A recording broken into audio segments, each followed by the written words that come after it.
नए साल पर मौसम मारेगा पलटी, बड़े बदलाव के साथ होगी शुरुआत। वेस्टर्न डिस्टर्बेंस से होगी झमाझम बारिश। देश के कई हिस्सों में एक बार फिर मौसम ने सख्त रुख अपना लिया है और नए साल की शुरुआत मौसम के बड़े बदलाव के साथ होने वाली है। मौसम विभाग ने आने वाले कुछ दिनों के लिए मौसम को लेकर जरूरी पूर्वानुमान जारी किया है, जिसके मुताबिक पश्चिमी विक्षोभ के एक्टिव होने से पहाड़ों से लेकर मैदानी इलाकों तक इसका साफ असर देखने को मिलने वाला है।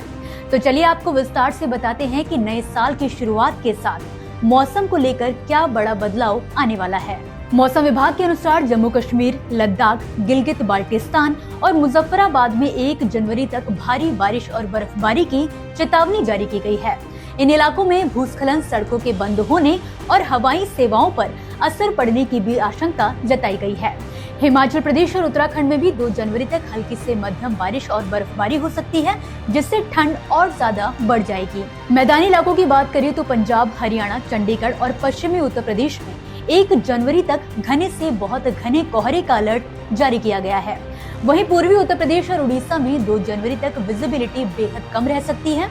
बीते दिनों कई इलाकों में दृश्यता यानी कि विजिबिलिटी 0 से 50 मीटर तक दर्ज की गई, जिससे सड़क, रेल और हवाई यातायात बुरी तरह से प्रभावित भी हुआ।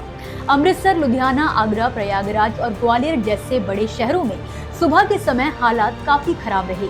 अब अगर ठंड की बात करें तो उत्तर भारत के कई राज्यों में कड़ाके की सर्दी का दौर जारी है। मौसम विभाग के मुताबिक बिहार और पूर्वी उत्तर प्रदेश में दिन के समय कोल्ड डे से लेकर सीवियर कोल्ड डे की स्थिति बन सकती है।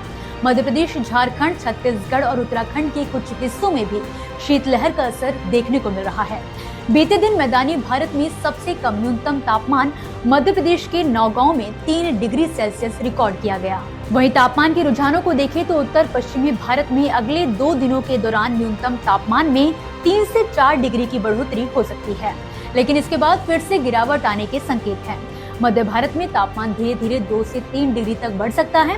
पूर्वी भारत में फिलहाल तापमान में कोई बड़ा बदलाव नहीं होगा, जबकि महाराष्ट्र और गुजरात में पहले हल्की गिरावट और फिर बढ़ोतरी देखने को मिल सकती है। दिल्ली और एनसीआर की अगर बात करें तो यहाँ पर अगले कुछ दिनों तक कोहरे का असर बना रहेगा। सुबह के समय मध्यम से घना कोहरा देखने को मिल सकता है, वहीं रात के समय भी भयानक कोहरा आपको देखने को मिलेगा। दिन का अधिकतम तापमान 20 से 23 डिग्री और न्यूनतम तापमान 7 से 10 डिग्री के आसपास रहने की संभावना है। 1 जनवरी की बात करें तो कहीं कहीं बहुत हल्की बारिश हो सकती है, जिससे ठंड और ज्यादा महसूस होगी। हवाएं पश्चिमी और उत्तर पश्चिमी दिशा से चलेंगी और इनकी रफ्तार 5 से 10 किलोमीटर प्रति घंटा रह सकती है। अब बात करें अन्य राज्यों की तो पंजाब, हरियाणा और पश्चिमी उत्तर प्रदेश में 31 दिसंबर और 1 जनवरी को हल्की बारिश हो सकती है। राजस्थान के पश्चिमी इलाकों में भी नए साल की शुरुआत में हल्की बूंदाबांदी के आसार हैं। अंडमान और निकोबार द्वीप समूह में गरज चमक के साथ तेज हवाएं चल सकती हैं। वहीं दक्षिण बंगाल की खाड़ी और अरब सागर के कुछ हिस्सों में समुद्र की स्थिति खराब रहने की संभावना को देखते हुए मछुआरों को समुद्र में न जाने की सलाह दी गई है। खेती और पशुपालन से जुड़े लोगों के लिए भी मौसम विभाग ने खास सलाह जारी की है। ठंड और शीतलहर को देखते हुए किसानों को फसलों की सुरक्षा पर ध्यान देने को कहा गया है। फसलों को ठंड से बचाने के लिए हल्की और बार बार सिंचाई करने की सलाह दी गई है। सब्जी और फलदार पौधों को पुआल या प्लास्टिक शीट से ढककर सुरक्षित रखा जा सकता है। वहीं विभाग की ओर से पशुपालकों को सलाह दी गई है कि पशुओं को रात के समय खुले में ना रखें और उनके लिए सूखा बिछावन जरूर लगाएं। पोल्ट्री फार्म में तापमान बनाए रखने के लिए कृत्रिम रोशनी का इस्तेमाल करें। साथ ही कोहरे के दौरान खेतों में काम करते समय पूरी तरह से सावधानी जरूर बरतें। कुल मिलाकर देखा जाए तो नए साल की शुरुआत बारिश, कोहरे और ठंड के साथ होने वाली है। ऐसे में मौसम से जुड़ी चेतावनियों को गंभीरता से लेना और सतर्क रहना बेहद जरूरी है। इसी के साथ फिलहाल के लिए मौसम नामा में बस इतना ही। आप मुझे दीजिए इजाजत और इसी तरह मौसम से जुड़ी ताज़ा जानकारियों के लिए आप देखते रहिए किसान इंडिया। धन्यवाद। अगला स्टेशन आपकी मनचाही मंजिल खुशहाली है।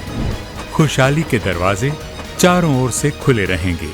किसान इंडिया के साथ यात्रा करने के लिए आपका धन्यवाद।